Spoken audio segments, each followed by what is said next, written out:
Un mystère jusqu'au bout. Keith Murdoch, All Black de légende, est mort à l'âge de 74 ans comme il a vécu, dans des circonstances inconnues.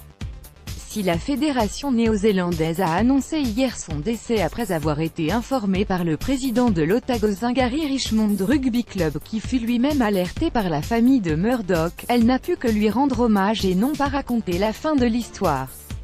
Murdoch est mort et c'est encore une énigme. Son décès a été annoncé vendredi matin par ses proches, sans davantage de commentaires sur les circonstances. Il serait mort en Australie mais tout s'écrit au conditionnel. Une vie de secret jusqu'à la fin. Presque 46 années de mystère depuis son exclusion de la tournée 1972 à 1973 des All Blacks au Royaume-Uni et en France. Elle a duré 32 matchs au total dont 5 tests. Murdoch, international numéro 686, n'en aura joué qu'un, le premier contre le pays de Galles à Cardiff le 2 décembre 1972. Auteur de l'essai décisif, le pilier fut le héros du match. Mais la troisième sélection de sa carrière fut sa dernière. Sa vie a basculé le soir même à Cardiff. À l'Angel Hotel où les All Blacks fêtent la victoire, Murdoch provoquait tout le match et lors de la réception par des joueurs gallois, gage tout.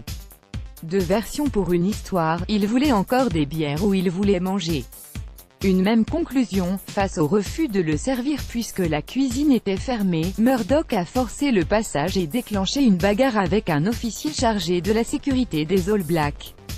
2 jours plus tard, face à la pression de la fédération ôtée malgré ses excuses, la NZRU sous l'insistance du manager Ernie Todd qui ne le supportait pas et qui était au plus mal, en phase terminale d'un cancer, le renverra au pays. À jamais le premier et toujours le seul. Point de départ d'une histoire légendaire dans la mythologie des All Blacks. Attendu à Auckland, Murdoch change ses plans lors d'une escale à Singapour et décide de mettre le cap vers Darwin en Australie. Le All Black controversé pensait vivre dans l'anonymat, sa disparition en fera un homme recherché. Une première fois approché par un journaliste qu'il a retrouvé à Perth, Murdoch brise seulement le silence en menaçant implicitement le visiteur avec une clé à molette.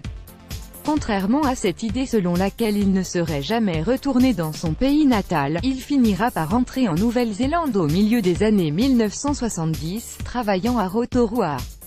En 1979, un épisode alimentera encore sa légende, rendant visite à un ancien coéquipier. Murdoch sauvera la vie d'une jeune fille en lui pratiquant bouche à bouche et massage cardiaque alors que celle-ci s'était noyée dans une piscine.